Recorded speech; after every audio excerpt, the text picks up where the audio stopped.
Grabing section to, napakahilig magpagawa ng private call ng mga teacher. Hello, ma'am? Ready ba ako? Opo ma'am, bakit po?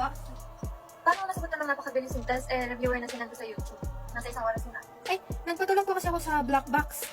Pero sa reviewer lang naman po. Ano ibig mong sabihin sa black box? At paano niya nasummarize yung test niya? Madali lang naman ma'am, pero tandaan niyo po, hindi po ako umasa sa ipapakita ko po sa inyo. Ano ibig mong sabihin sa hindi ka umasa? Mag-share ka nga ng screen at nang makita ko yung ginagamit mong AI. Sige po. Yan. Ayan po. Ito po yung sinend niyo po sa akin, di ba po? Tapos po, kinapiling ko lang po siya. Then pumunta po ako dun sa black box. And then?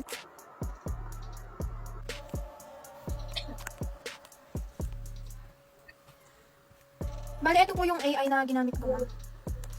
Okay. Ano ginagawa niya? Yung sa sinend niyo po na YouTube link, pinasummarize ko lang po yun. Since tamad po kasi ako manood. Ayan po. Ay, tignan galing pala. Pwede ko bang sabihin din sa ibang mga classmates na nagagamit sa ganyan? Para mag-isa ko makapag-complete na fix. Sige po ma'am, huwag ka na magalit. Thank you po. Okay.